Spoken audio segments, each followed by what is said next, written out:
Ya, kita kembali lagi di Bukan Umbar Janji. Emang boleh sejadi itu.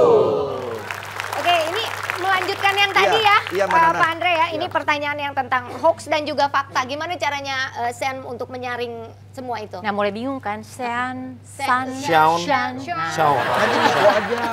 Niko aja. Niko. Iya, Niko. Gimana kok?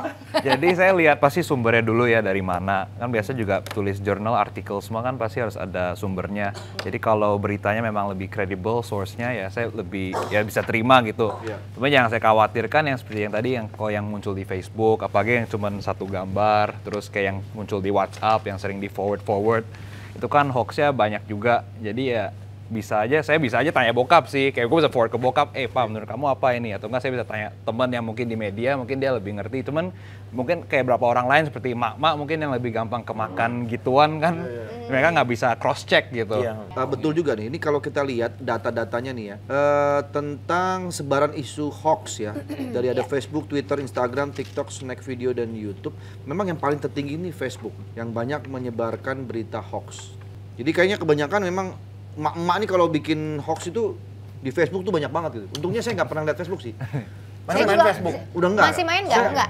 Aku enggak. Aku lebih. Tapi Facebook itu, saya kan di perusahaan PR komunikasi. Facebook itu masih kuat banget dan masih besar banget prosentasenya untuk kalangan tertentu memang biasanya menengah ke bawah begitu dan nggak cuma emak-emak sih sebenarnya Pak Andre, tetapi intinya memang di platform itu hoax menyebar dengan cepat ya bisa karena jumlahnya besar dan tadi dengan tingkat pendidikan yang relatif lebih rendah, cross check yang seperti Sean bilang tadi tidak dilakukan. Jadi mereka langsung percaya aja apa yang mereka baca, apa yang mereka lihat. Ya apalagi sekarang ada deepfake AI ya, pakai artificial intelligence. Oh itu lebih mengerikan lagi tuh. Jadi mungkin juga udah percaya banget karena buktinya suara, tuh kayak misalnya semirip itu ya.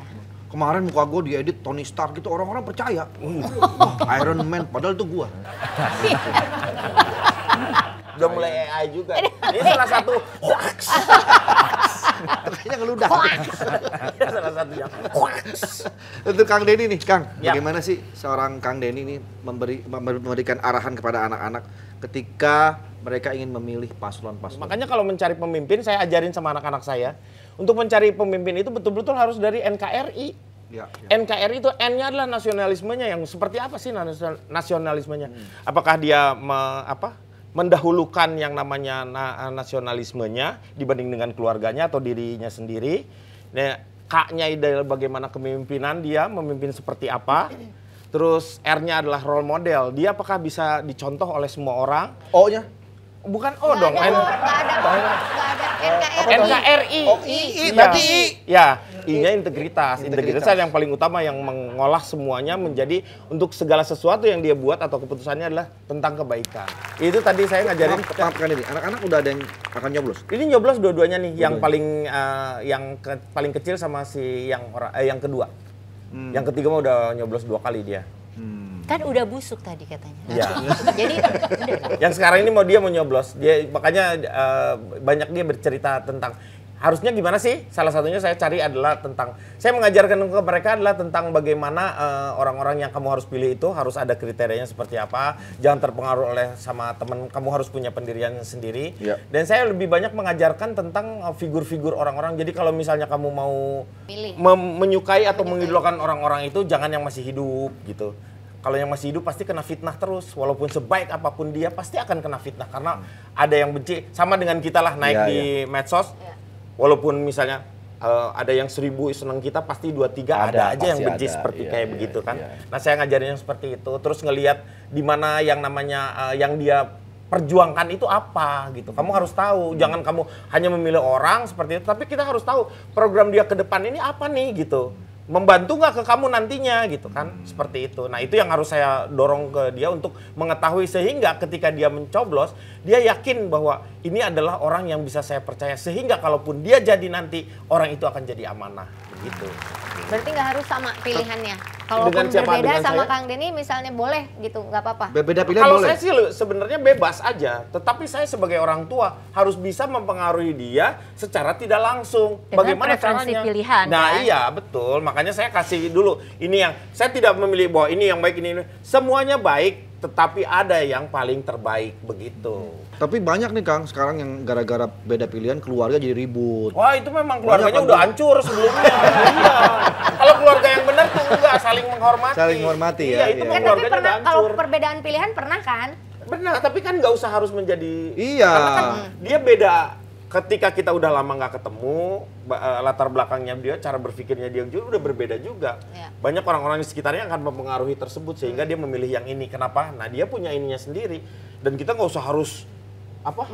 Memaksakan seperti itu. Paling itu, oh lu mau pilih dia gitu doang paling. Tapi gini Kang, sekarang bagaimana nih mengantisipasi kekhawatiran pemilih golput nih di pemilu 2024? Karena kan beritanya lumayan kencang nih, banyak yang kalau kita lihat aku golput aja. Di sekitar lingkungan kita pun kadang-kadang banyak yang bilang anak-anak muda, gue golput aja, bingung mau milih yang mana. Nah untuk antisipasinya seperti apa? Ya itu salah satunya memang harus membuat sebuah pendekatan-pendekatan dengan masyarakat tentang si pentingnya yang namanya kita mencoblos itu sebagai sebuah tanggung jawab sebagai warga negara, karena mau tidak mau semua orang itu harus berpolitik. Dan salah satu politiknya itu adalah dengan kita mencoblos dan memilih yang terbaik. Karena apa?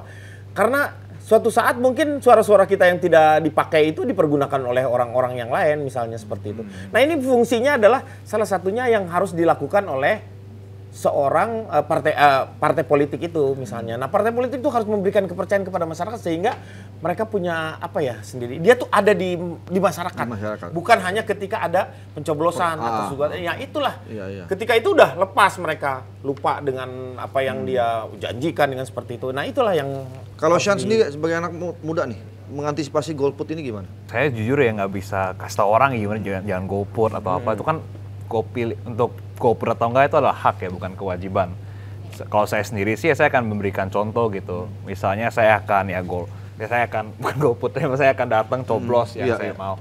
Dan saya mencoba kan saya ada bisnis kopi juga, saya coba bikin promo kayak lu dapat diskon lu kalau coblos, lu tunjukin dapat.